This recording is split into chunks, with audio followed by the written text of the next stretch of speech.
The June 12, 2018 meeting of the Marion County School Board is called for order. For the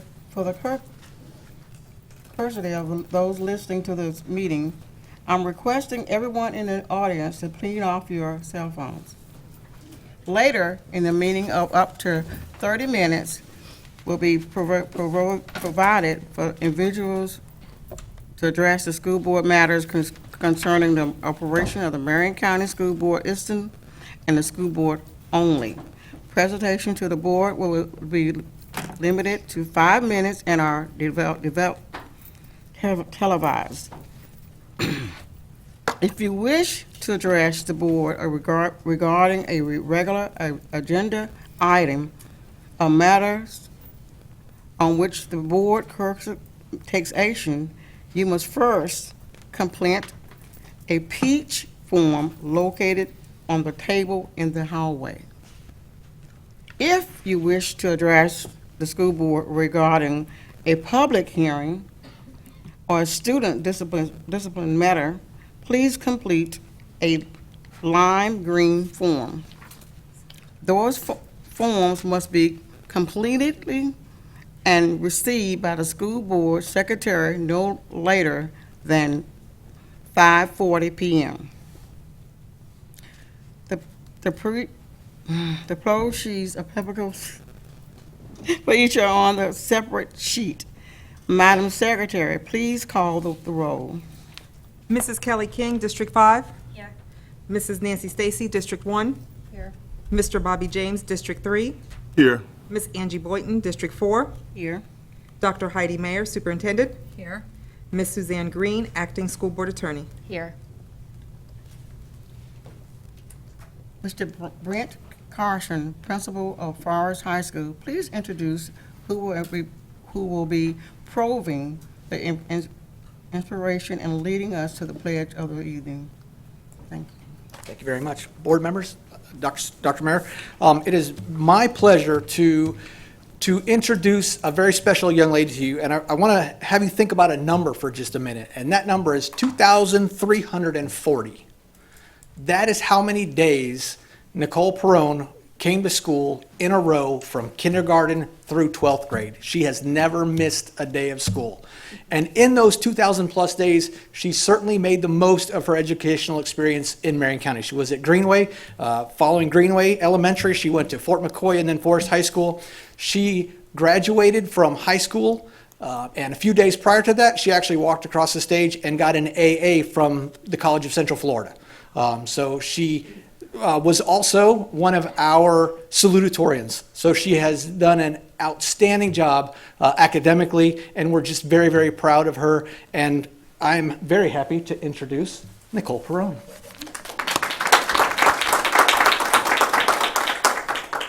Good evening. I would like to begin with a personal favorite quote of mine. Opportunity dances with those already on the dance floor. To be present is not to merely exist, to show up to class, and to go through the motions. To be present is to engage, experience, and take opportunity with open wings and fly with it. The Marion County School Board has some of the most amazing teachers that have taught me how to destroy chains, shape my wings, and inspire my flight. Miss Williams, Miss Sharon, Miss Bird, Miss Franco, Miss McManus, Miss Collins, Mr. Schottner, Mr. Deriso, just to name a few. Along with the phenomenal teachers, Marion County School Board has given me the opportunity to partake in dual enrollment to earn my associate's degree and technical certifications such as the electrocardiogram certification to start my health career. But to be able to have these opportunities, one must not only show up, but be present. Thank you. Can we please all stand for the pledge?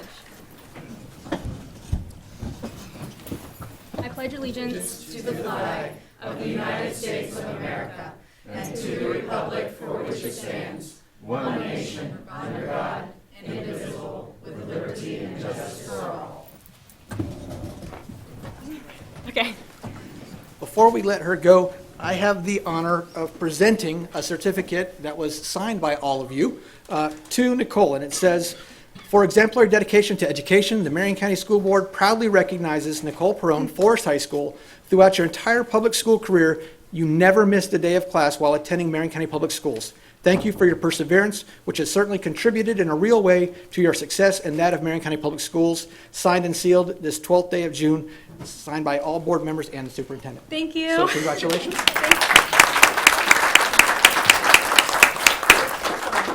Oh, did you guys have anything for her? Yeah, we always have something to say. You know, I've always felt that if a person come to school, work hard, and behave, good things happen. And you typify what I believe in. Because if you came to school every day, regardless of what it was out there, no excuses, and you worked hard and you behaved, good things will happen. And I just want you to remember that when you're out there and you get married. You got to work hard at it, and good things will happen. So congratulations. Thank you. Job well done. And, you know, my children went to school at Forest High School, and there were great teachers there then. And I say that all of my appreciation goes out to those teachers. And so you got an extra dose of those teachers, because my boys and daughter weren't there every day. So you got an extra dose of those teachers. So you're going to be extra successful. Thank you. Well, Nicole, it looks like you have everything figured out, so I don't even think I have to say anything. Just kidding, just kidding. That you mentioned your teachers, but I think probably your greatest teacher was sitting beside you tonight, and she is just beaming and very proud. So, Mom, I also want to thank you for just encouraging her and being the one beneath those wings. She's had a great example, I can tell. So I wish you much success in all your endeavors. I'm sure you're got a plan and sticking to it, and you're gonna, I can't wait to hear what you do one day. Yeah, thank you. Thank you. And you made me so proud, and I want to thank your parents too, you know, and just thank you again, okay? Mr. Carson. And we actually have a two-part pledge and inspiration. And to introduce the second half, Ms. Crowder. Good evening, board members, Dr. Mayor. I have the pleasure of introducing Michael Jagello. He has studied under Brittany Schofield, the band director at Howard Middle, for the last 3 years. In 6th grade, he played in all 3 bands, beginning, intermediate, and advanced. And that summer, he earned first chair in the advanced middle school band at the Ocala Summer Music Camp. He then went to 7th grade, where he earned first chair in both the all-county and all-district honor bands and a superior rating at solo and ensemble. And that summer, going into 8th grade, he earned first chair of the high school wind ensemble at the Ocala Summer Music Camp. In 8th grade, he joined Kingdom of the Sun Community Band, plays with adults, and once again earned first chair in both all-county and all-district honor bands, and another superior at solo and ensemble. But he added to that by earning first chair in the all-district jazz band, and the icing on the cake, he earned first chair at the Florida All-State Band, beating out every 8th grader in our state. He's obviously quite talented. He's heading to Forest to the EMIT program, yay. My kids at Forest too. And he will also play in the band there with Mr. Jones, and I cannot wait to see what this young man does. He is incredible, and we are going to hear the Star-Spangled Banner, so please rise.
Thank you, sir. Do you want to, does any of the members you want to say anything, sir?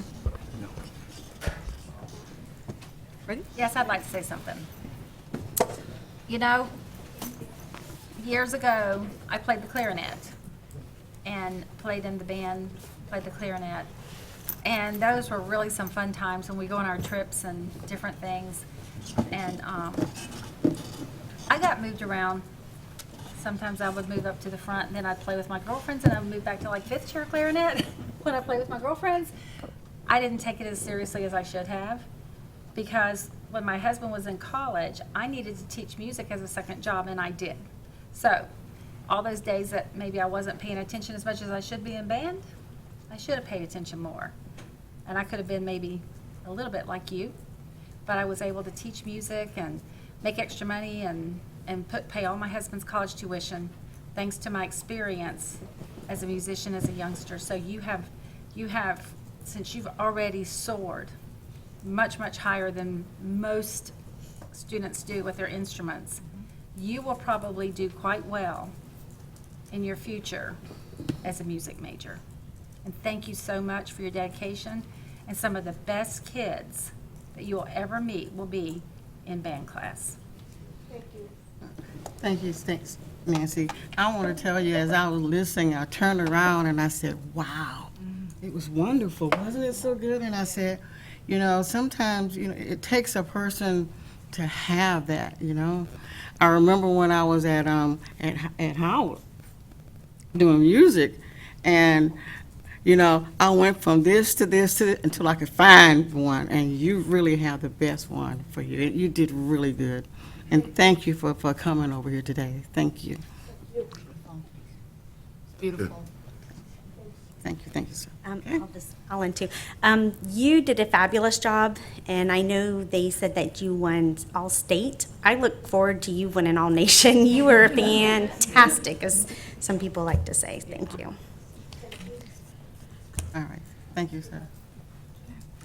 With the exception of item C1 5.3, which has been withdrawn entirely from the agenda, I recommend approval of the agenda for the June 12th, 2018 school board meeting with the materials in the board packet, those materials distributed to board members at the meeting, and the audio recording included as part of the official record of the meeting. May I have a motion of the superintendent's recommendation? So moved. Second. Yeah, okay, we can, we have any information? Everybody says vote. Who wants to vote? Well, Or who you want to vote against? all in favor signify by saying aye. Yeah, thank you. Oh, I'm gonna put- Why does it say abstain? all in favor signify by saying aye. Aye. I'm not sure I was able to vote though. There it goes.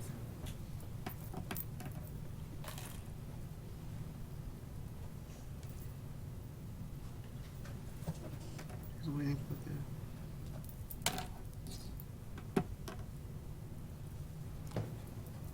the vote was, I'm gonna ask you to go, this, can you give me 1 minute, please?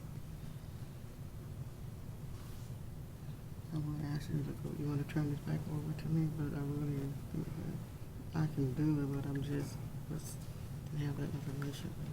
Okay. The motion, I mean, I know what, but I don't have the brief, the script for it. there's no strip. Well, usually I do, but I just didn't have it, you know. But the motion passed. May I have a motion for the approve the minutes of the April 19, 2018 Administered briefing and work session? Do I have a motion, please? So moved. Second. Do we have any, is there any addition, corrections for this minutes? No. All of them says for yes or for nay? All in favor signify by saying aye. That's what we're saying. Yes. All of those that can vote for yes, or you can vote nay. Okay. Thank you.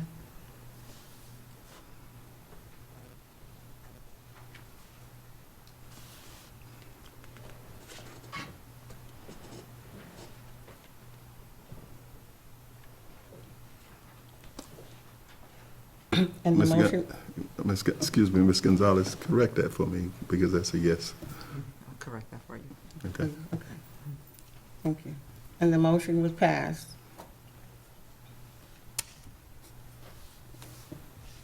May I have the motion to approve the minutes for the April 25th, 2018 Administered briefing and work session? I have a motion, please. So moved. Second. Thank you. Is there any additions or corrections for this minutes? No. That we have any, I would like for anybody to have to vote. If you say yay or no. Aye.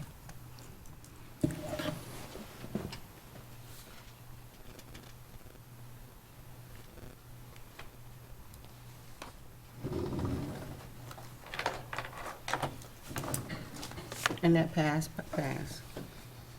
I will tell you all first, so for the members, I would like to, this is my first time back on this school board to talk again, and I'm kind of nervous.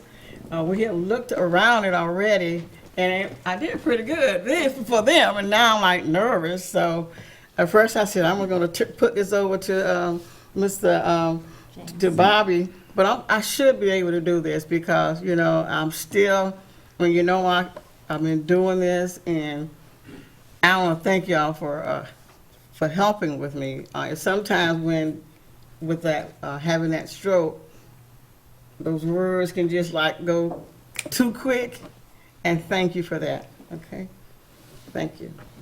At this time, Dr. Mayor. Yes, we have one more motion. April 25th minutes.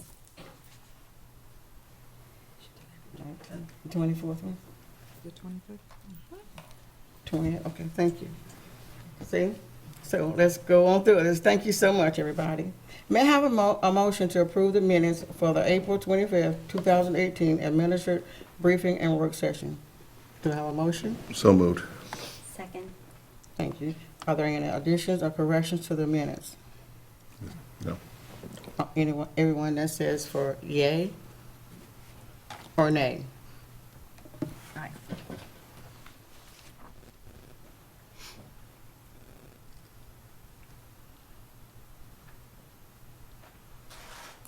Mr. James? Still haven't popped up? Yes. Oh.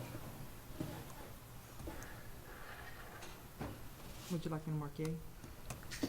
Yeah, because it's, for some reason, I'll try it again.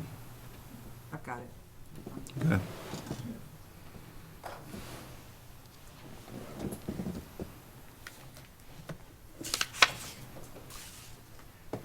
And the motion passed. Dr. Mayor, you have a turnaround school updates for us? Yes, ma'am. Miss Jennifer Beck will come up with her team, and she's going to go over the fourth quarter quick fact sheets. So if you'll get your binder, then you have your copy of the PowerPoint and the quick facts here at your seat. All right, good evening. Good evening, Ms. Vice Chair, board members, Dr. Mayor, Ms. Martinez-Lopez, and Ms. Green. This evening, I am here this evening to present our fourth quarter quick fact sheets, and as Dr. Mayor indicated, you do have not only the PowerPoint, but you should have a packet to be able to put in your binder representing our elementary schools, and this time we are including our middle schools. We'll begin this evening by looking at our objectives, which include our purpose for quick fact sheets, the highlights of our elementary format, certainly highlighting the secondary format and the differences that you will find between elementary and secondary, and then rounding out our discussion this evening with questions. So just to make sure that we talk about why do we have quick fact sheets and what is the purpose. Really, this was born out of a desire to make sure that we are staying connected to, between us and school board members, connected to turnaround schools. And so it began as a project connected to monitoring turnaround schools, and then really turned into a project to include all elementary schools with the hope of adding our secondary schools, which, as you can see, we have moved forward with adding middle schools. I'd like to go ahead and focus your attention. For this evening's presentation, I'm going to focus on Bellevue Santos Elementary to represent our elementary quick fact format.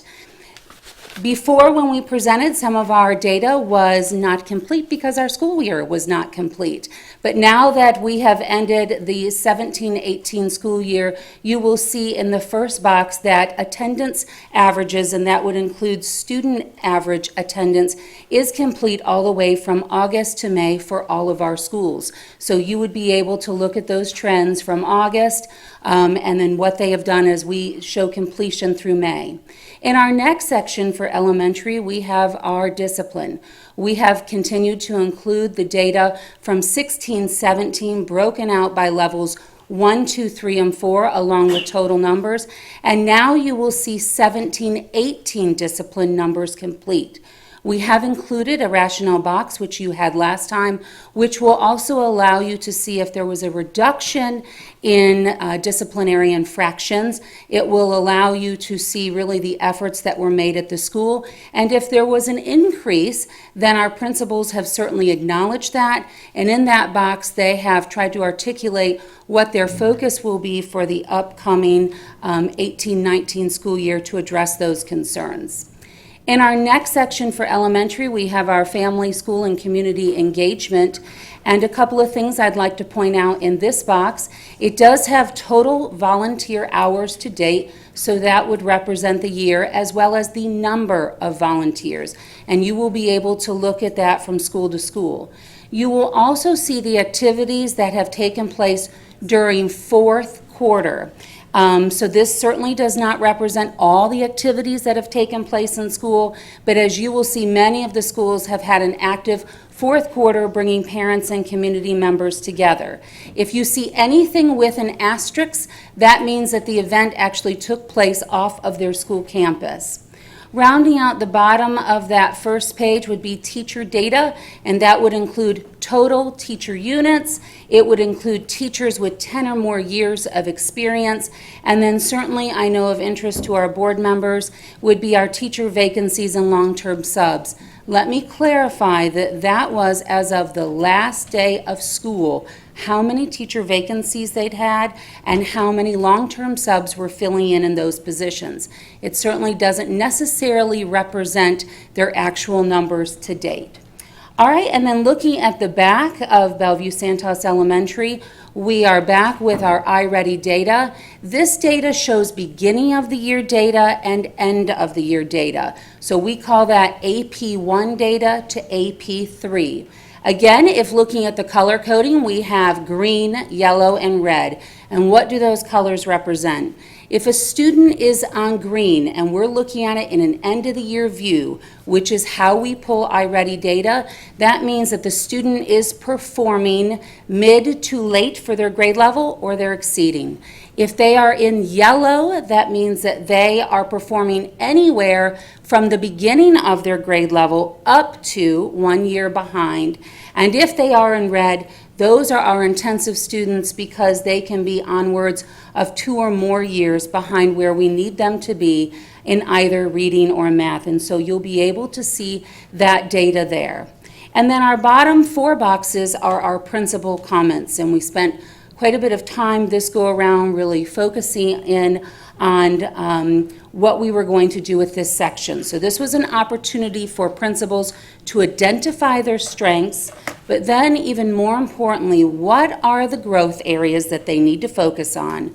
What are the barriers that stand in their way, and what is their action? And what you will now see is in most of those, you will see an alignment between growth, barrier, and action, because it is the growth that they want to make, and here is the action they're going to take to achieve that. I'm now going to draw your attention to secondary, which would include our middle school quick fact sheets. There are a couple of nuances that make them different from our elementary. You will see our first couple of sections are exactly the same. Total number of students, the monthly average attendance for students, and then student discipline data. So all of that remains the same. When looking at the middle part of the quick fact sheet for secondary, you will see that again, it includes their volunteer hours and their number of volunteers. But I'd like to point out that for community and parent events, we did this a little bit differently, and we gave our middle school principals an option. And so they were either going to articulate their information to you either by the number of events that they had had, and this would be very applicable if they had sporting events, or they were going to be able to report to you the number in attendance. Some of our principals stuck one way or the other, and some did a mix, really depending upon the event. You will also see again, any event that has an asterisk means that that event took place off of their school campus. Rounding out the bottom of that page, again, we have teacher units, teacher experience, and then vacancies and substitutes. Again, our principals were asked to identify if you were filling positions with long-term substitutes or you had vacancies, in what area were those identified, and you will see that in the teacher vacancy box. The data piece, or the academic data, does look different for our middle schools, and so I'd like to spend a couple of minutes talking about this. For our middle schools, in working with our secondary education department, we have chosen to reflect our third quarter QSMA data, and this data represents what all students would have taken QSMAs. And so really it is generated by the course that they are in. So this reflects 6th, 7th, and 8th grade data. It also reflects whether they were in advanced coursework, whether it was a Cambridge assessment that was being given. I'd like to point out that any of the colors in blue represent the actual school. The colors in red represent the MCPS average. So you'll be able kind of visually to see how did the school compare connected to the district average. And then finally, rounding out secondary, they had 3 boxes that they worked to complete. This would include strength areas, growth areas, and then their action plan as well. And know that, again, we talked a lot about that the growth areas would be connected to their action plans for the upcoming 18-19 school year. And this concludes our presentation for quarter 4 Quick Fact data. If you have any questions for me, I am happy to answer that, or any member that was part of our team. Do you have any questions? You know, I only wanted to hear about the schools, the elementary schools that were in trouble. Okay, and this is what I want to have your emphasis on. If you want to talk about the middle schools and high schools, we do it at a work session. When you come in here tonight, I want you to tell me what's happening at Evergreen and the other schools that we're talking about. Can you go back to those slides and just tell us what's happened from the last time we talked to now, to the 4th quarter? Can you do that? So I can do that, but it's not represented on these slides because the only elementary slide is Bellevue Santos. Okay, then I don't want to hear the rest of it. Okay, but That's what I wanted to hear. certainly, if you Don't want. tell me that. That's what I wanted to hear about. Did y'all looking? I guess y'all looking for that. But I was looking for those schools. Do we have anybody in town? Do we have the turnaround people here that's working over at Evergreen? So certainly, actually, our folks were working with Mr. Livingston today. Well, why they're not here? I'm interested in those turnaround schools. So, Mr. James, one of the things I will say is that if you would like to, because they are included in our packet, we can go through that. That's what I wanted you to talk about. Okay. The other thing that will Just be. a moment. Okay. What I'm going to add with the superintendent, can you bring that back, and maybe we'll have for another meeting, work session for that?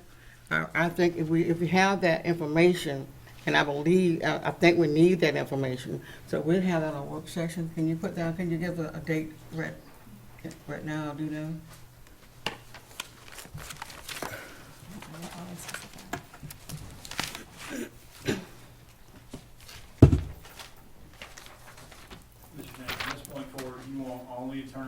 I wanted those schools that were in trouble. Okay, well, I think the only day that we can come back for the information, and I believe that we should be able to have the turnaround information. I want to thank you for this information, so I'm going to have the superintendent to look back for another work session date Therefore, everybody can come back and have all that information, and then come back again to get on another meeting. Okay? Well, I think what happened this evening is, this says quick fact sheets, and you provided us with Bellevue, Santos. We can't even read this, first of all. So we got one school, wasn't even on our radar, and then you gave us how to read the other. I mean, I think the board may be a little insulted, and also so. Did you I think- all, as board members, did you get your complete packet that you were able to look at all of your quick fact sheets? So this is what was provided to you this evening, has all elementary schools, including our turnaround schools, as well as all middle schools. So our visual was just to provide just a point of reference, not only for you all, but for audience members, because I knew that you all had these in your hands, that you could definitely look at each individual school. And I apologize, Mr. James, because it was my understanding that really the expectation is that we definitely wanted all elementary data as well as secondary. That's what I heard, but we're certainly able to make that correction, but then always focusing that back on our turnaround schools. So happy to come back and talk about quick fact sheets connected to turnaround, as well as if by then we have our statewide data, that would be a great tie-in as well, and happy to do that. And that was really the plan this summer when test scores come in as well. I would have accepted that, because I want to know what's happening to the schools that we're investing all this time and effort in. All the rest of this to me was, that's a smokescreen to me. This is what I was looking for. I was looking for those schools that we spent this time on. That's what I was looking for. Thank you, and Well, I'm going to take responsibility for that, Ms. Beck. And Mr. James, when we laid out the progression of what we would cover each board meeting in that schedule of topics, we did say that this would be the night that we roll out the middle school quick facts, and you all put quite a lot of effort into presenting that data so that it would be clear and easy to read, and I thank you and your team for that. So I will accept the responsibility for that misunderstanding, and certainly, if there's any insult, I take responsibility for that too, and I apologize for that. So we will be back and we'll go through that for you. Perfect. Thank you. and thank you.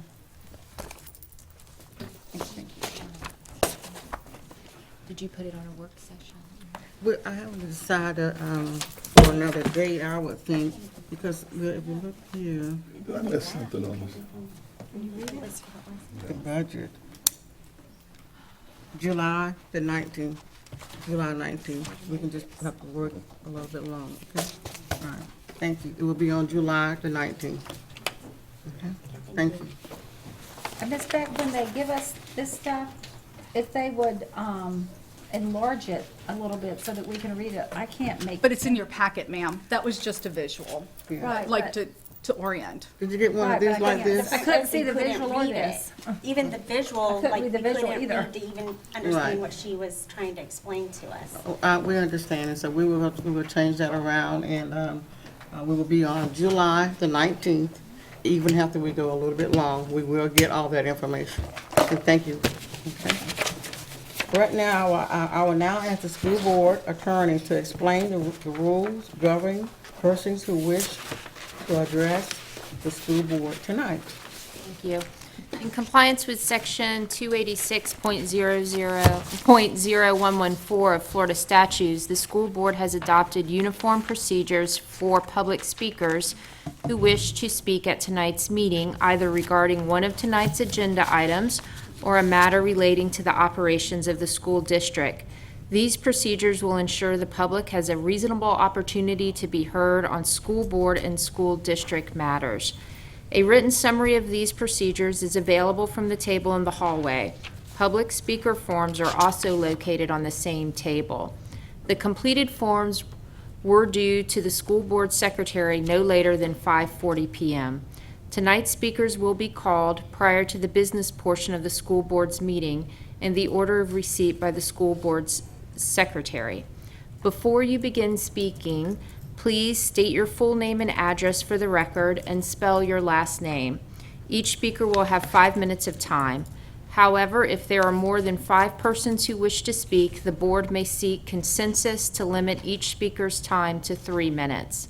When the speaker has 1 minute remaining, the speaker will receive a visual notice to complete his or her comments. Speakers may not yield time to other people. Speakers and meeting attendees are expected to conduct themselves in a respectful manner. Therefore, verbal attacks and profanity are strictly prohibited. If there are matters dealing with student discipline, including expulsions, they will be scheduled at the conclusion of the televised portion of this meeting. Parents may address the board regarding a discipline matter at that time. To ensure student privacy, only a parent or guardian may use a student's first or last name.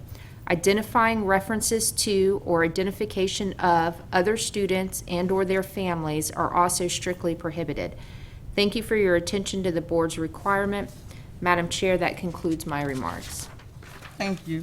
Madam Secretary? Jessica Capilla?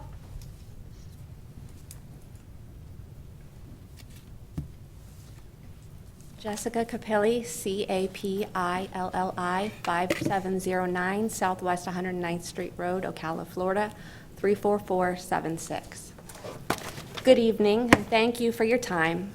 I'm speaking to you less than 12 hours after a trespassing warning, which banned me from all Marion County Public Schools properties, was lifted after just over a year. If you are not aware, this would include Silver River Museum, as well as, I was led to believe, school board meetings. I would like to thank Nancy Stacy for her assistance in looking into this matter. As a single parent, I would like to explain how this impacted not only my life, but my child's life. Initially, this warning was amended to allow me access to my child's school. However, after she made the decision to enroll as a virtual student, it took 3 emails to finally get permission to enroll her. When that happened, the amendment which allowed me access to her base school was promptly rescinded. Although she was allowed to attend events at her base school as a student, without a driver's license, this left her unable to attend events with her peers and left me unable to supervise her. After last year's hurricane, which forced many to seek shelter outside their own homes, I was faced with the question of whether or not I would be able to legally seek shelter from my family in the event of another major hurricane. While I did receive confirmation that I was able to do so, it was also suggested that I seek other options. While my child decided that she had no interest in participating in graduation events at her base school, had she chosen to do so, I would have had to ask the district permission to attend. As a student, I was taught that any claim I made had to be supported by evidence. As an educator, I am bound to the standards that demand that students must be able to cite their evidence. They must show tangible proof when making an argument. As a district, I believe that there needs to be improvement in this area.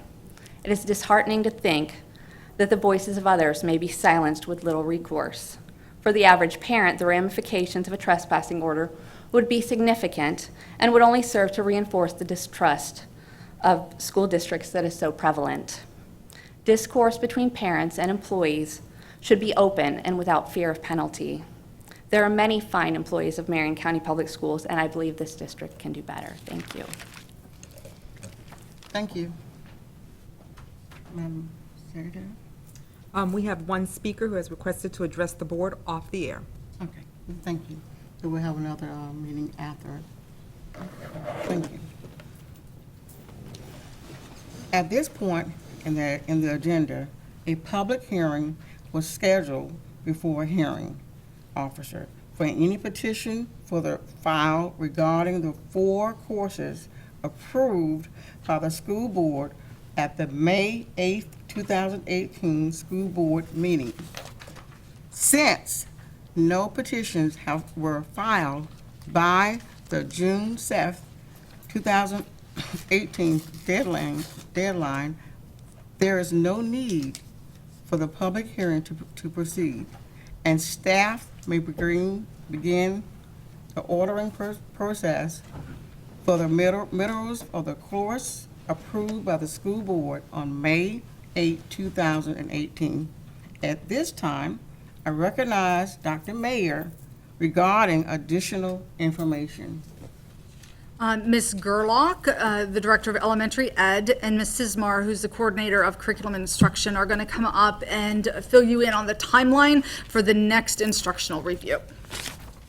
Good evening, Vice Chair, school board members, Dr. Mayer, thank you so much for having us here this evening. As we have alluded to, we are finally wrapping up our process for textbook adoption for the 17-18 school year. As you may or may not recall, this has been literally a year-long process. We started last summer as we began our search for textbook materials. We were the first district in the state of Florida to veer off a traditional adoption cycle, as we decided that we wanted to ensure that the absolute best materials were getting into the hands of our students.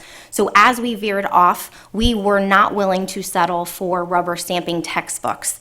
That first iteration is when we selected our first round of textbooks, as we lovingly have called it, Process A, but the work really became bifurcated in the sense that we also started on Process B. So those are the courses that appeared before you this evening that we did not have any objections. So those are the last 4 courses that I'm standing here before you in absence of Mr. McAteer. Those are those 4 remaining secondary courses. So that will actually wrap us up for the ordering for 17-18. As soon as this is coming to a close, we now are lovingly looking forward to this next piece as we are going to start this process over again. So to give you a high-level overview of some different pieces, we're going to look at specifically starting with that RFR, so the request for reply. That is where we are going to start, and we're going to open beginning fiscal year, so July 1, we will actually open up our request for reply calling for textbooks for our adopted subject areas.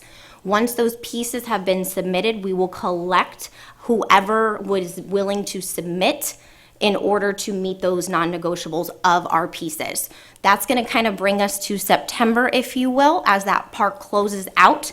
A district evaluation team is going to go through those pieces to ensure that those non-negotiables as specified in the RFR are maintained. We will not review any content. We're just ensuring that we are making sure that all of our specifications are met, such as data sharing, so forth and so on. We really wanted to ensure at this point in time that we would have adequate time to review all submissions, knowing that this first year, looking back to the past, a lot of the publishers and textbook companies, they didn't take us seriously.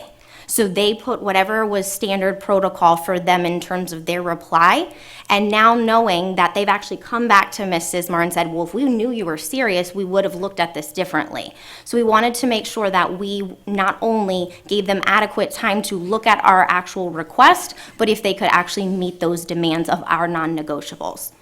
So with that, we will appear before you to present those recommended titles as to who has actually made it through the submission process and has met all of our requirements on our end. Then from there, we will make sure that you have officially voted on that list, that now we can start the committee process for review. We want to ensure that we've learned from our different pieces and that we have adequate representation from all of the different pieces, and we maximize effort on those committees. This is all completely tentative, as you will, because we have to ensure we have locations, notaries, and we're maintaining all of the Florida statute specifications.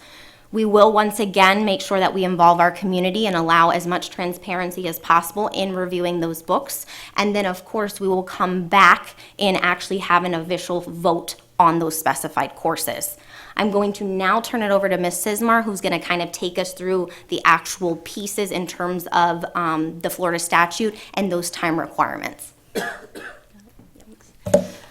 Okay, so when we start the new process, it's going to have to come back to the board for work sessions and board approvals and public hearings and a hearing officer. So we're going to start with the February 4th special Monday work session and bring you those recommended titles that would have come from the process of our committees. Our parents, our teachers, and our community members would have met prior to this. They would have submitted their votes and their recommendations to the superintendent, and we will be bringing you the superintendent's recommendations as we did this year at that February 4th meeting. We're going to present that to you, and immediately after that, it goes online for all of the public to know what we've presented to you. And that online access is going to stay up for the duration of the process. As we move forward, we're going to, at the February 26th meeting, you'll have an open hearing. That's where you'll listen to the public's opinion about the books. It's not a vote. It's where you just listen to their recommendations or their views, and then you have to come back at a separate meeting by statute and vote on the title. So you have a lot of time to digest what the public has to say. That'll be at the March 12th board meeting, and then the 30-day objection window will open after then. And then we'll have the April 23rd meeting with the hearing officer if needed, which is equivalent to today's public hearing with the hearing officer if needed. And so that's basically the process. Online access to the student editions will be up the entire time, and it's just a matter of the different board meetings and the work session dates. We would like to finish up in April so that we have the entire month of May to begin ordering and doing our contracts and starting to plan our PD for the summer so that we have our materials in time for the first day of school in August when school comes back for the next school year. So that's the process overview in a nutshell. Are there any questions? Any questions?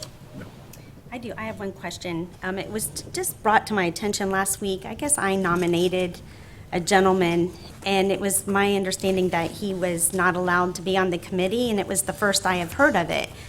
I don't know if you're familiar with an Alan Richardson or what happened, and I had no idea. It was, you guys didn't contact me, and I saw him at a meeting, and he said, you nominated me, and I wasn't allowed to participate, so I'm kind of curious. The only reason someone didn't participate is if they couldn't attend one of the mandatory trainings, and we would have brought that to you. So maybe there was a scheduling conflict.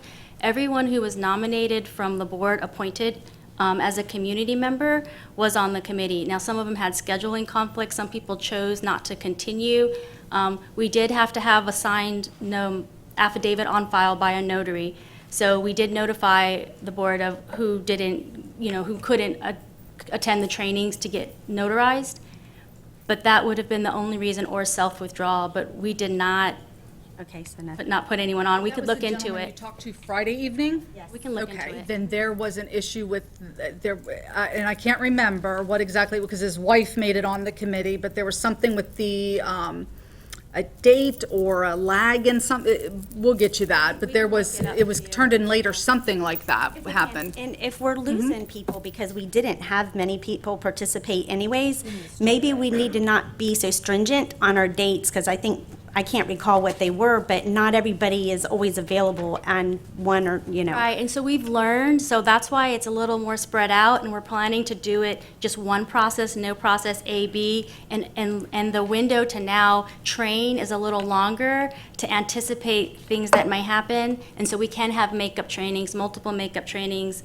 So we do want to get as many people participating as possible and give them as many opportunities to come to multiple sessions and makeup trainings before we say, okay, this is our committee, now we have to move forward. We've learned. Because he's been an economics teacher for years and probably had a wealth of knowledge, and because we had stuck to those rules, we probably lost some really good, valuable information. We've learned a lot, and we intend to make improvements moving forward. And in addition to those additional training days, we've actually made sure that not only are we adding more of a variety of days, but we're also going to do a Saturday training as well to make it comparable for people's schedule. As a working mom, I know that nighttime is a better time to capture me, but then we have childcare issues. So we're really trying to be as equitable as possible to provide maximum participation. So that's 100% great feedback, and that is our notion, is to improve this process for next year. So that's why we wanted to give ourselves ample time. So if there is an emergency or something happens, we can still have full representation of committee members. Thank you, Nancy. Okay, so when will we start forming the new committees? Specifically, according to this timeline, what we'll actually do is we will start solidifying pieces once we bring it to you starting in November. The biggest piece for us, and we learned this starting this past year, with the hurricane days, that kind of shifted all of our schedules and kind of really confined us, because there's certain pieces in terms of the timeline that are non-negotiable by Florida statute. If we're having a public hearing, it can't happen between the 30 days. So there's pieces that we have some wiggle room on, whereas other pieces, we do not. Right, but So- we will be choosing new committees, correct? Yes, ma'am. Yes, ma'am. Yes, ma'am. Starting over 100%. Okay, last time, I had no Wi-Fi at the house, and I missed Mr. McAteer's email about the committee deadline because I had no Wi-Fi, so. And I remembered getting a long email on my phone. I thought, well, I'm gonna check that on my computer, but then my Wi-Fi never came back up, so. In fact, we still don't. We ended up just canceling it and forgetting it and making hotspots instead, but, so we will be, so the board members will just start all over, choosing their committee members and everything, okay. You have any questions? And then this gives you all time to ponder now until it officially kicks in, where we'll ask for your recommendation. And thank you for this, the board process. Thank you so much. Thank you. Thank you so much. May I have a motion to adopt the 2007-2020 exception student education policies and the procedures adoption? Yes. May I have a motion, please? So moved. Second. Do you have, are you voting yes? Or are you voting no? Control, I lost my computer. I lost my computer, too. I just left. Yes.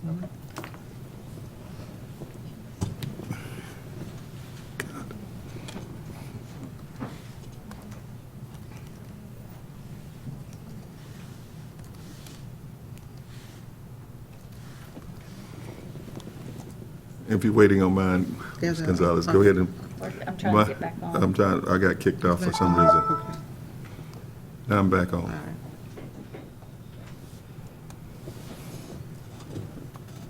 Just vote for me. Yeah, we got kicked off down here.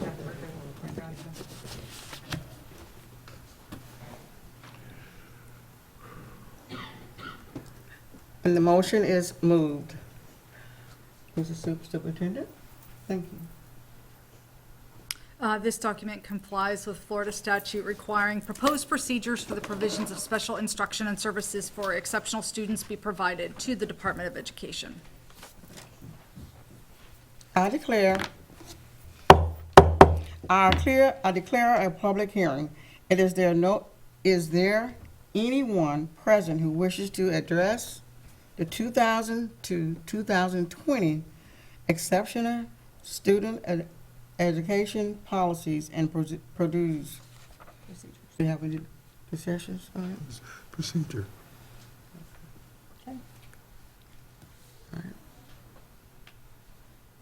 You can vote, please. Are you ready to vote? Yes. Motion.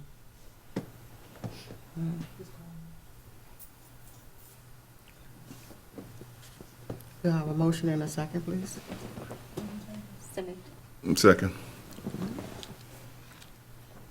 I don't know, there's no discussions? No. All right.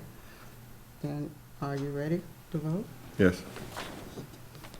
Are you yay? Are you ready for nay? Okay.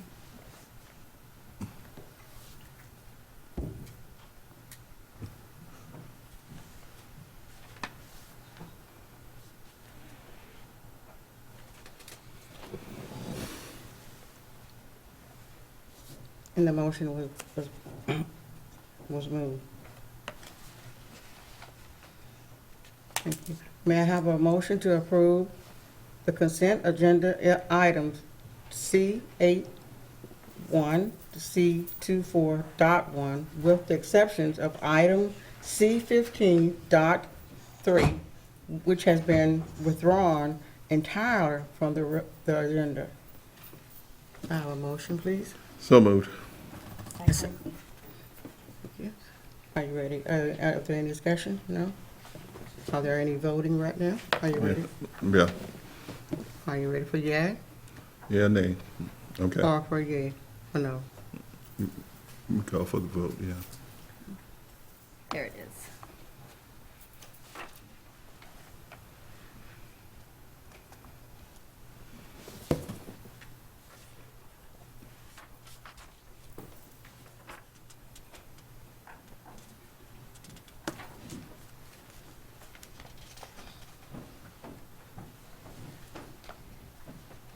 Thank you. The motion was voted, yes. Thank you. Motion passed, yeah. Passed. May I have a motion to approve the following donations for the Marion County? And I'm gonna have a special total value for this. And so, well, I'm gonna ask you to do it all over for us. Could you do that for me, Terry? I sure can. Thank you, Kelly, thank you. Okay, here we go. $5,615.56 to Bellevue High School from Football Boosters, $1,200 to Bellevue High School from Michael Holloway, $1,000 to Bellevue High School from Rotary Club of Bellevue, $2,685.38 to 8th Street Elementary School from 8th Street Elementary PTO, $18,000 to Family School and Community Engagement from Community Bank and Trust of Florida, $1,000 to Family School and Community Engagement from Judy Rathman, $2,500 to Forest High School from Choice Awards, $1,500 to Fort King Middle School from their business partner, Pediatric Associates of Ocala, $1,000 to Fort McCoy K through 8th School from their business partner, FM Meat Products Limited Partnership, $1,000 to Greenway Elementary School from their business partner, Trinity Baptist Church via the Public Education Foundation,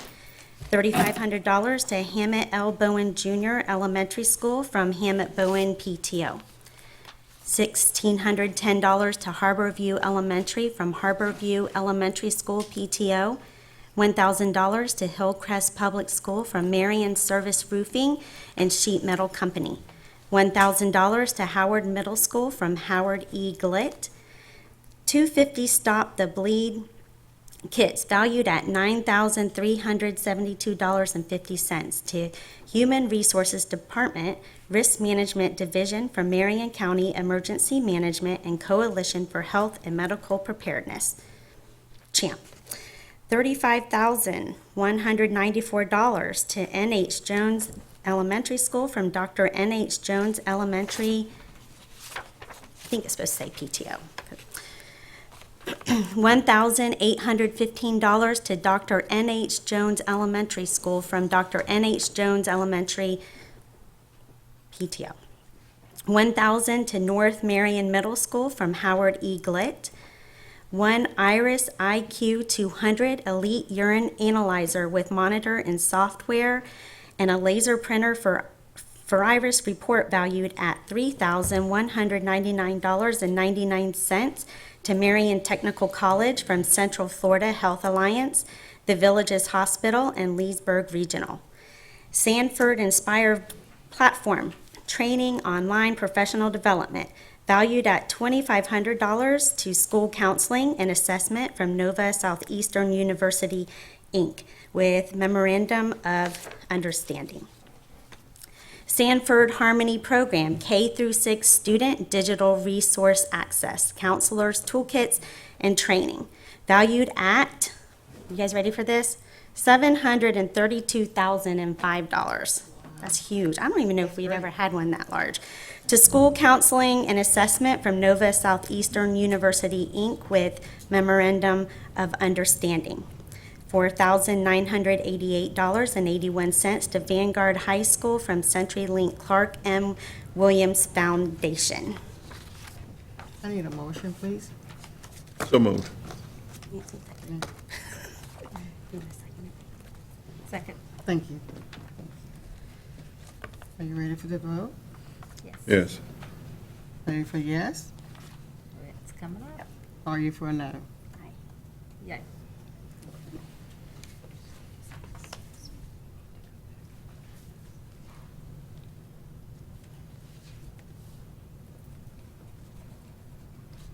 And the motion passed. Excuse me, Board, we need to go back to 8.1. We need to vote. That is a motion, a resolution authorizing for adoption of statewide mutual aid agreement. I think the page got accidentally left out of the script. You didn't skip it, we skipped it. But we need to. Okay, we're still doing for the pass for this one. We can do this one right now, finish, right? For this one, for 8.1, yes, we need to go ahead and vote on this one. So you can go ahead and ask for a motion. Okay.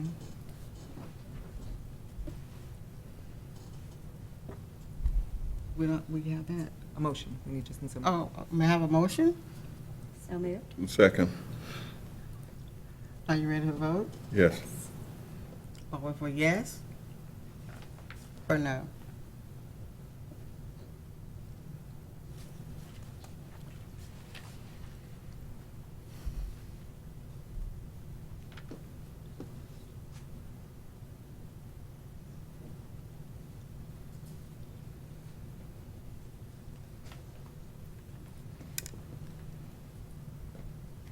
Thank you, Board. All right, thank you. Well, I'd like to go back to our donation, and I want to ask you, I know I asked you to come with this for this, so can you do a thank this for us, Kelly? I sure can. Thank you. I just want to thank everyone who donated to Marion County Schools. We are so appreciative and grateful for your donations. We had a huge, what was it? We had $832,686 in donations, and again, we just thank you for that. And thank you. The next administration briefing and work session is scheduled for Thursday, June the 21st, 2018 at 9 o'clock. The purpose of this work session is to discuss the school planning update, 2000 health insurance, 2019 life insurance, the school board offices and our location, and the school board safety officers. Excuse me. A special administrative briefing and work session has been scheduled to Monday, June 25, 2018. The purpose of this work session is to discussion the school safety officers if it is needed. Okay? I'm going to ask our board members, do you have any reports or concerns? I'm going to start with Kelly. Okay, I'm going to begin with the presentation. I was just looking earlier, and I'm looking at our agenda, and for 5.1, our presentation for this evening, it specifically says Turnaround Schools Update, and it talks about the specific schools of Evergreen, Greenway, Wyomina, and Oakcrest. So I just ask in the future that,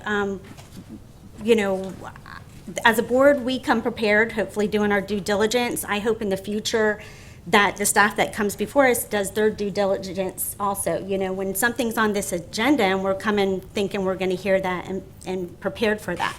So I just want to bring that to our attention that, in the future also it's going to look like this was discussed if you were to pull up this agenda and nothing pertaining these turnaround schools was discussed this evening.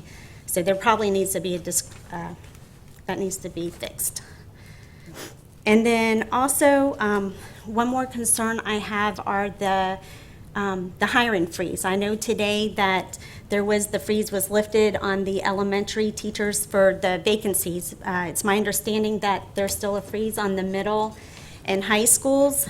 That is concerning, especially when we think about last school year. We had schools that had vacancies, and what comes to mind is Evergreen Elementary. We had substitute teachers in there.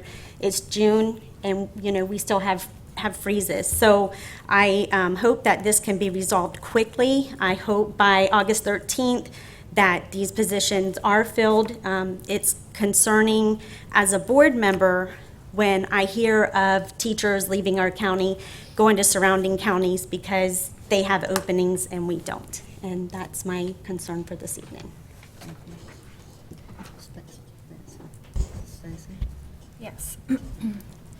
I also have some concerns. And I realize that we have not yet received the rest of the elementary FSA scores. But regardless of how they turn out, and hopefully they will be better than what we received at third grade, and I'm praying that they will be. But actually, the most significant elementary test scores have already hit. The third grade scores are the most significant. That's what tells us the biggest story. And these third grade scores are the scores that our teachers had forecasted to me. So the teachers were not surprised, and I was not surprised at the decline. So here we go. Fellow board members, I have thoroughly analyzed these scores. I did not compare the scores to our previous year's students because they are different students. I compared them to the state averages to get a fair comparison. Because the state's got different students, we've got different students, state average went down slightly. So I compared our score, our FSA score growth or not growth to the state averages. I went back as far as the DOE website would take me, and I found that these third grade scores revealed probably the worst district third grade academic decline in history, and certainly worse than any year in the previous administration of Mr. Tommins. Given the fact that it is hard to do a comparison to 2017 because Superintendent Mayor's administration came in at the end of November of 2016, which was then followed by Thanksgiving school closing, and then a couple of weeks after that, schools closed again for Christmas. That meant that the current superintendent really couldn't get her people in place until the middle of January or later. And testing last year then began 6 or 8 weeks after that, so probably the 2017 scores were more reflective of what the Tommins administration already had in place the majority of the school year. Therefore, to get a true snapshot of performance, I went back to the previous superintendent's last full year, which was 2016 spring FSA scores, as compared to the state average, compared to this administration's full year, which would be the spring FSA scores in 2018, that I likewise compared to the state average. I looked at level 3s and level 1s at every single school. I found that we showed wrong direction changes at both of our level 1 and level 3 students, where the level 1s had gone up, the level 3s had gone down at 39% of our traditional elementary schools. I found that we also declined at just level 3 at 43% of our school third graders, and I found that 52% of our schools went the wrong way at level 1s in our schools. The level 1s increased. The most concerning thing I found was that only 8 elementary schools out of our 32, which is basically 25% of our elementary schools, our third grade had both level 3s and level 1s going the right way, was 25% of our schools. 75% had them going the wrong way, either level 1s, level 3s. But we did have 25% of our traditional elementary schools where we had both level 3 going up and level 1 going down at 25% of our schools. But what upsets me the most is that there were 8 principals that were in that group of the 8 schools, the 25% that improved at both level 1 and level 3. Of those 8 principals, 2 of them were our seasoned experienced principals. They were Laura Burgess and Gina Dickey, and they are now gone. That was 1/4 of our principals in this district who showed level 1s and level 3s going the right way at their schools as compared to the 2016 data. I then looked at all 17 elementary schools where principal assignments were changed around in 2017. I wanted to see how those handpicked principals by this administration performed at their new assignments, so I could personally evaluate the wisdom of those changes. I found that 65% of those 17 new principal assignments went the wrong direction at both level 3s and level 1s. But sadly, 88% went the wrong way when you include the level 1 increase added to the mix. That means that only 12% of the superintendent's handpicked principals positively changed the schools with no level 3 decreases and no level 1 increases. Sadly, of those 2 schools, that 12% makes up 2 schools out of the 17 that everything went right at. Again, our Laura Burgess was the principal at one of those 2 schools, and she showed up in both comparisons. Whichever which way I examined it, she showed up. And she has been forced into resignation over some issues that were just so ridiculous. Next, I looked at the fact that we are ranked 56 in the state, yet had nearly the lowest K-2 retention rate of less than 1%. How can that be when the state average retention rate is many times higher? And the high-performing districts by far retained a higher percentage, such as the number 1 ranked district in Florida is Nassau County, and they held back 5.7% of their kindergarten students, where we only held back 0.07 of ours. In other words, we are sadly one of the worst performing districts in the state, yet we had the highest promotion percentage of our students by far. In fact, all the higher ranked districts surrounding us, like Alachua, Citrus, and Lake, they all held back from 4.9 to 6.9% compared to our 0.07% held back in 2017. It is the same story at first and second grades. Our high-performing districts are retaining a significantly higher percentage than we are. This info is not yet on the DO website for 2018, so I called Mrs. Gerlach yesterday. And the 2018 student retainage at 3rd grade, she gave me, well, at kindergarten, 1st and 2nd grade, because we don't have 3rd grade yet, gave me a very similar picture to the 2017 percentages. I then decided to destroy the myth that this district has parroted for 30 years, along with their willing accomplices at the Ocala Star-Banner, which is that we perform poorly because we have such a high percentage of free and reduced lunch students and so many low socioeconomic students. I researched this issue using the Department of Education website, and I found Florida districts with a higher percentage of lower socioeconomic students, like as much as 70%, and ours was like 60, I think we were 68% according to the website, the DOE, and then the other districts were something like 79%. Who actually were outperforming us dramatically. And I also noticed when I looked at their retention at actually the entire elementary school, but particularly K2, their retention rate percentages are very high, unlike us where social promotion historically has been the culture in this county.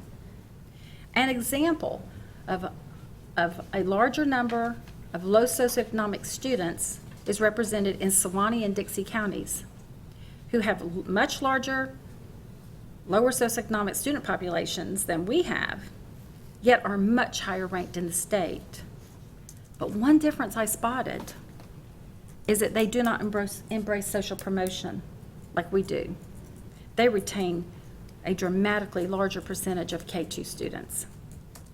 My conclusion, this 3rd grade decline as compared to the state average is the largest decline as compared to the state percentages since I began tracking academic growth in this county many years ago.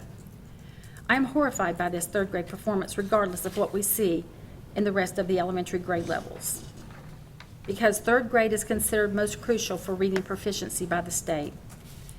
I am also probably the most dismayed that we punish our principals for not getting, if their test scores don't go up enough, well, they may be off to a new school next year, or they may be off to early retirement at 45 years old. But yet, we don't allow them to retain students. So therefore, we set our students up to fail, We set our principals up to fail. And then we ask them, what happened?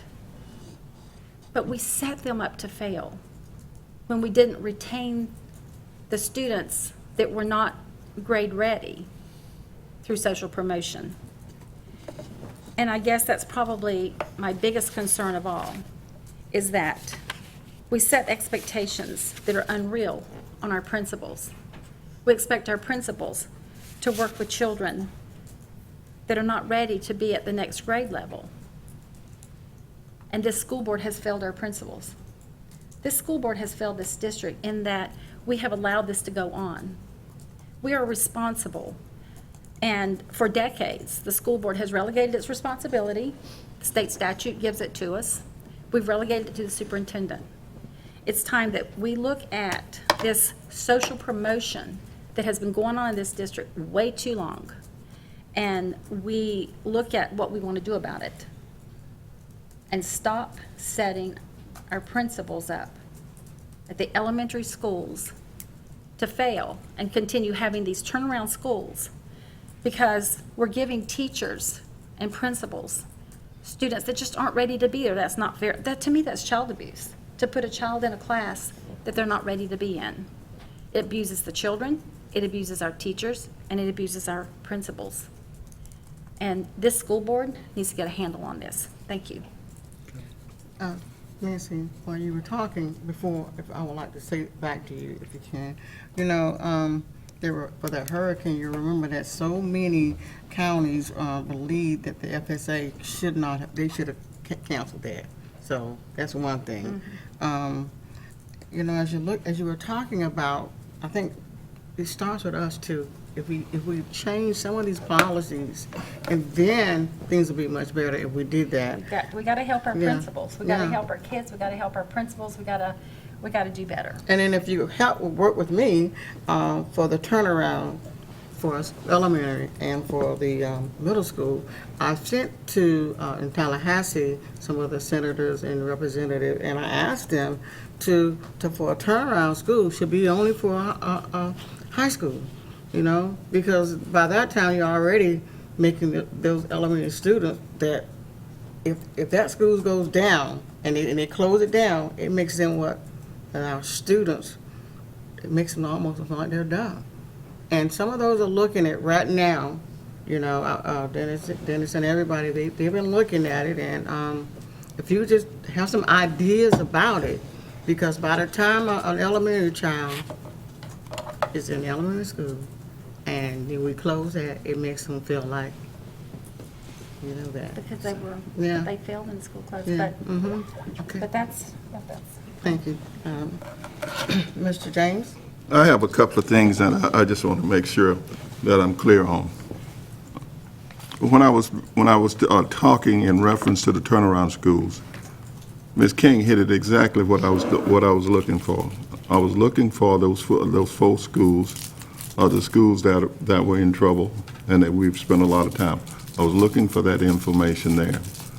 The rest of the information that we can get at another time. But that's what I was thinking, that this time, when we come in the afternoons, we will be looking at that. And that's specifically what I was looking for.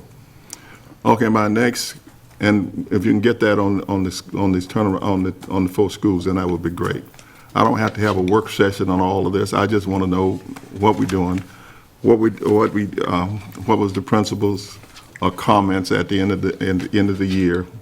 I would have loved to have heard that tonight in terms of what were their comments, that were they excited about the new year and things like that. The four schools that we were looking for, that's what I was looking for in terms of that.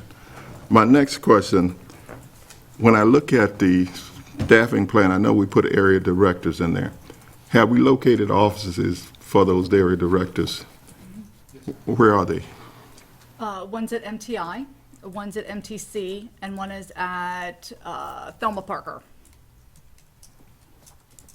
I thought they were going to be in the area of the school. Okay, now y'all need to look at that now, because when I talk with you guys, I thought there was going to be one out of Reddick Collier somewhere. Okay, now, if these people are less than 2 miles apart, they don't need no 3 secretaries. No. Now, y'all need to look at this now, because when I say this to you, I get the impression y'all not listening to me. When I know I was talking about Reddick Collier, and I thought those people would be out in the area. I didn't know they were going to just be spread around in Ocala. Now, I don't like stuff like that, because I specifically said that. And we were told that they would be in the area of the school. Okay, and y'all clean that mess up, because if that's not the case, then we need to take them off, because you don't need them. Because everybody can go right over here to District East and sit in there, because we said that. And I don't want to seem like I'm on a roll tonight or anything. Okay, I know we changed principles. And it bothered me that when we change principles and we move around school, we need to have some input from the SAC committees or those people in those areas. And let me tell you why. If I was to say Danny who, how many of you know what I was talking about? If I said Danny who? Okay, and that's because you don't have a history of what's been going on in the school system. Anybody out at any of those SAC members or any of those people out at North Marion would know who Danny Who is. Because for many years, there was a lot of disrespect to a lot of schools. Danny Who was the person that broke the long touchdown on Forest High School because we disrespected them and thought we were going to go out there and just run over them, and all the people in the stand put up a sign. That's who Danny Who is. When he broke one for about 70 or 80 yards, that's Danny Who. The reason I'm telling you this is very simple to me. When I look at the high schools, especially, when we have high school people there with no feel for that community, then you're going to lose something. I have a problem sometimes when I look at a principal being at a school for 1 year and move to another school, a lateral move. What are we signaling to the school there that you take a principal there and move them to that one? Are we saying that this school is a better school than the other school? Are you signaling that to the parents over here that this principal is better than that one? Because if you're not careful, we'll go back to the days when Forest was a school and all the rest of the schools were secondary. And y'all say, well, that didn't happen. That did happen. Because I was at Forest. I was sitting over there looking at the sign that said Danny Who, because we disrespected those guys. And I want to make sure that everybody understands what I'm saying about where we are in the school district. People believe in their principles. People believe in there, and they want a valid reason why people are moved. They want a valid reason. And these people that make up the SAC committee, if we're not going to use them, why do we have them? Because I always feel that if you have some input on what is going on in the schools, then you have a better feeling for what's going on in the school. These are some of my concerns that I have, and I'm going to tell you again, buildings are just brick and mortar. It's people that make up the building. It's people. I'm concerned about people being dismissed, and they don't have no reason, or they can't figure out who dismissed them. I don't like stuff like that.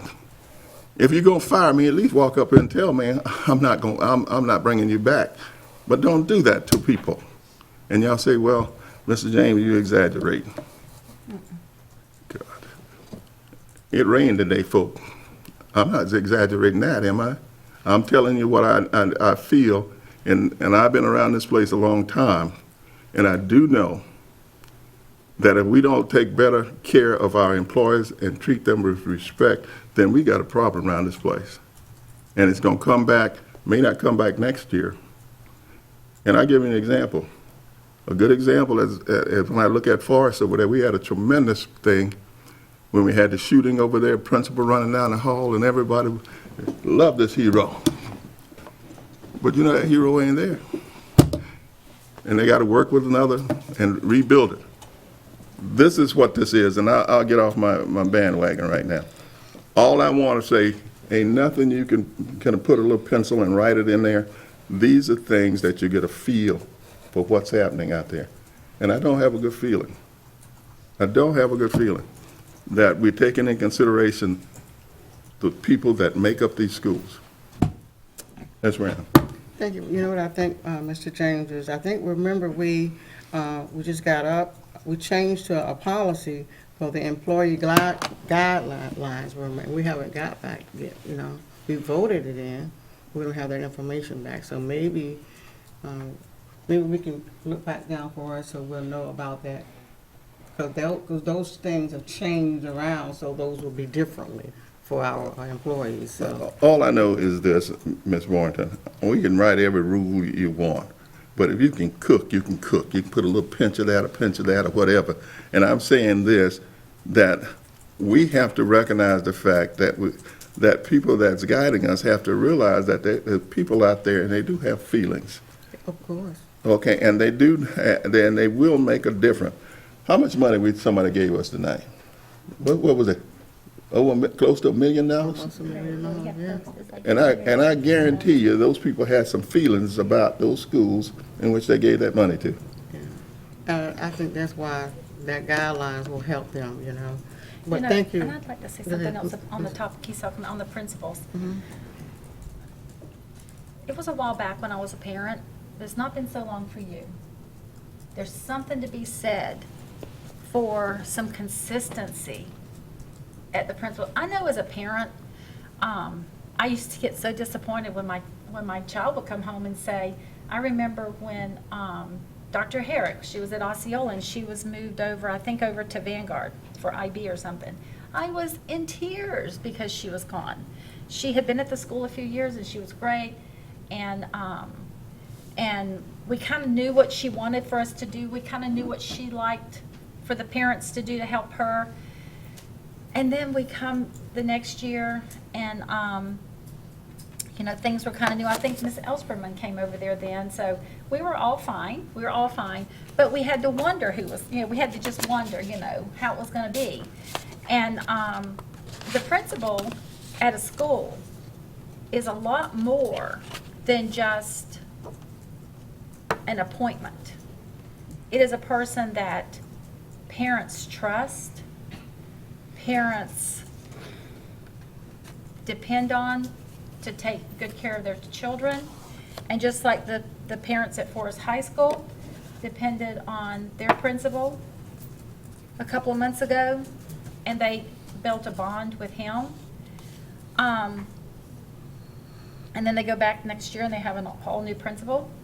And not being a parent at that school, you know, I know how I would feel, but, and I'm sure that parents are no different today. They're the same way they've always been, because this is someone that they've entrusted with their children. And this business of just changing principals, just, and I have also requested documentation for every principal or AP that was demoted, dean that was demoted, anyone that was in administration that was demoted at our schools. I've asked for documentation that supports why this decision was made. These are actually school board employees. It's the school board that signs those checks. It's not the superintendent or the deputy. These are school board employees. And the school board can not approve contracts, by the way, for good cause. So if things don't get better quick here, I think this administration is going to start seeing a school board that starts disapproving contracts as they come through. And for good cause, we can do just that. They are our employees, not the superintendents. It is the school board that signs a check. So I'm tired of people walking on eggshells in this district.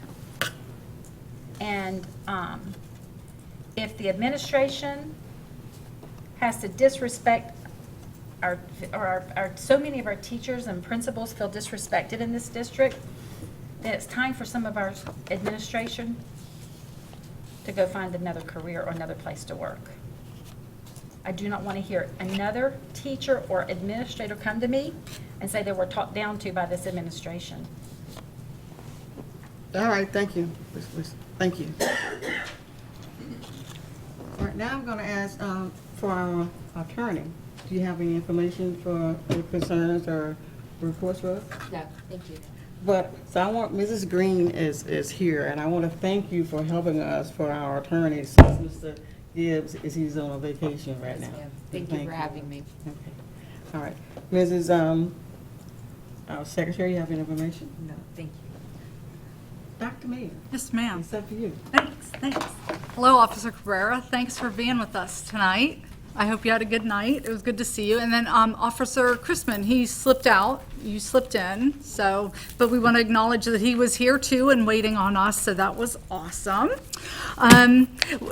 So many exciting things happening. So slipped in. Hi, how are you? So we want to recognize Bruce Toney. Would you stand up, sir, and just wave for a minute? Mr. Toney is one of our fabulous teachers, and he is in the robotics program at MTI, which is transitioning to Bellevue High. Now, he is the grand prize winner in the Henry Ford Innovator Awards. And what's going to happen is he is going to Dearborn, Michigan, July 28th to August 2nd, because he won this award. And we are just so proud of you. Mr. Whitehouse sent me the background on that. Mr. Vianello's back there too, but the award is for a national award for innovative teaching, and it's an all-expense-paid trip, and you'll get to see what they do in Michigan. So we are just so proud of you. Thank you so much. Thank you so much. We also want to recognize Oakcrest Elementary. They won the 2018 Little Red Schoolhouse Award. Now, that is an award given by the Florida Association of School Administrators, and it is a competitive award which is granted based on a school initiative that is creative and can be reproduced at other schools. So what they did is put together a character education initiative, and they have a character lab twice a week. And they were one of just 8 across the state in both elementary and middle school. So we are very proud of them for that. So check that off. Our summer professional development is in swing, and thank you to Ms. Horn and her team. The catalog was sent out, and these sessions are packed full. I was going through and marking ones that I'm going to go to, and I noticed that there are multiple sessions, multiple times, different times, so that we don't have to have a wait list for this awesome professional development. So we've got both elementary and secondary, and like I said, they're full, and our teachers are already here taking advantage of those. So last week, thanks Ms. Dobbins for putting on the Superintendent's Leadership Conference, and that was for all of our principals and assistant principals. And at your table space there, you have some of the goodies that were given away to the principals and assistant principals, thanks to the generosity of a page full of sponsors who not only came out to support our school district, but to honor us with some great goodies there. So there's notepads and buttons, and of course coffee mug, and everybody, you always need a coffee mug. You always need a coffee mug. So again, those were again for all of our principals and assistant principals, and any principal or assistant principal that wasn't with us this year certainly knew why they weren't there, and we offer to have those conversations with the board prior to that as well. So if you'd still like to have those conversations, let Dr. Grantham know, as that offer was extended, and everybody had a full accounting of why they were at the table or why they were not. We have a lot of people, if you notice, there's a lot of people not here tonight. So I want to tell you where they're all at, because again, more celebrations. So Kevin is not here this evening. He is at his Sunspot Medallion Award recognition. So he is in the Media Association for the state, and he has won some awards. We won't know. We'll be able to update you on exactly what awards next board meeting, but we are very excited that he was able to attend and to accept these awards, and we'll know that next time.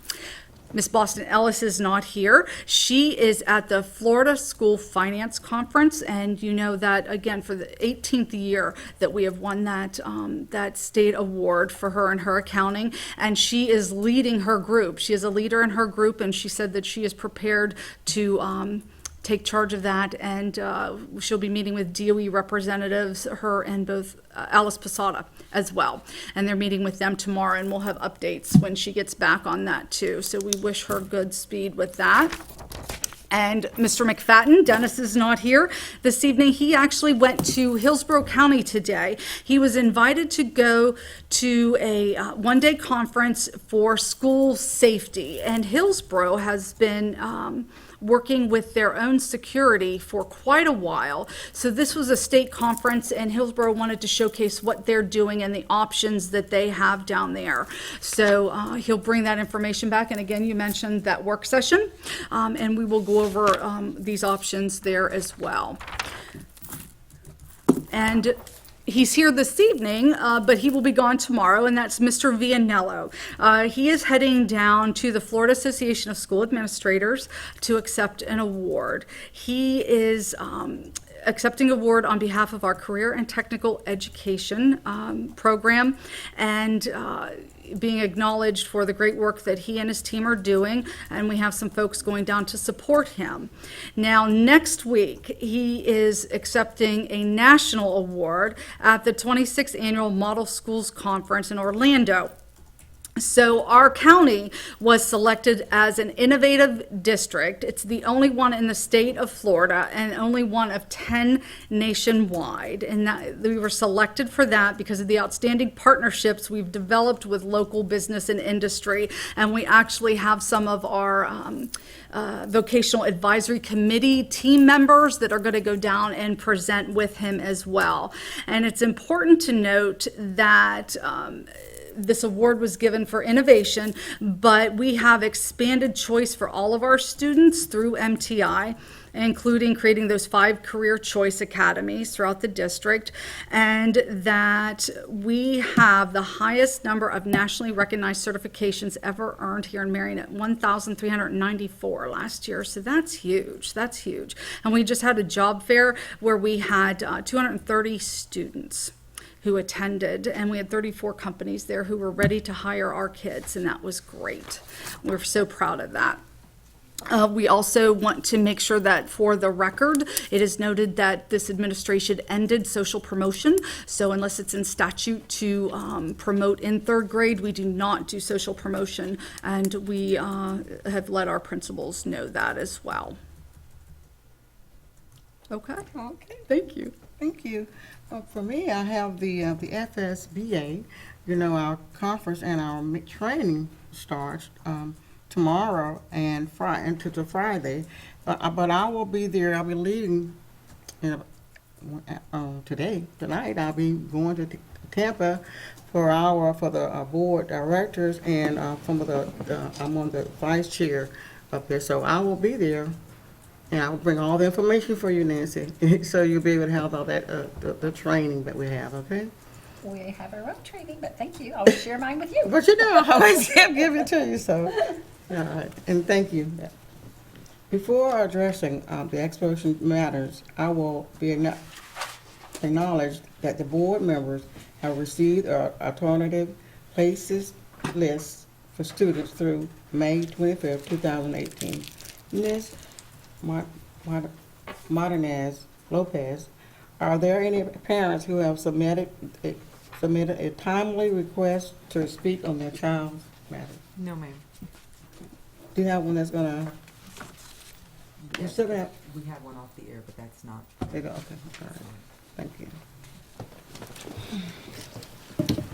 May I have a motion to approve the expulsion of student JD 1892, JD 18-93, JD 18-96, JD 18-918, JD 1899, and JD 18-100 with educational services through the remainder of 2017 to 2018 school year and the entire 2018 to 2019 school year. May I have a motion? So moved. Are there any discussion? No. Are you ready to vote? Are you ready to say yes? Okay. Or for, no.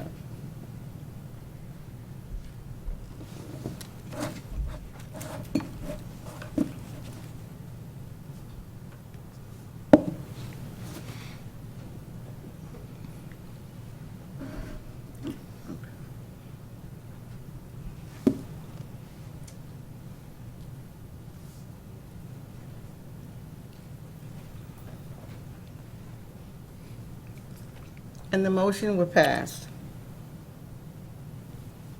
May I have a motion to approve the expulsion of students JD 18-46, JD 18-71, JD 18-81, JD 18-94, and JD 18-95, and JD 18-97 without an educational services through the remainder of 2017 to 2018 school year and the entire 2018 to 2019 school year. May I have a motion, please? So moved. Second. Is there any discussion? Nope. Are you ready to vote? By yes Yes. or no?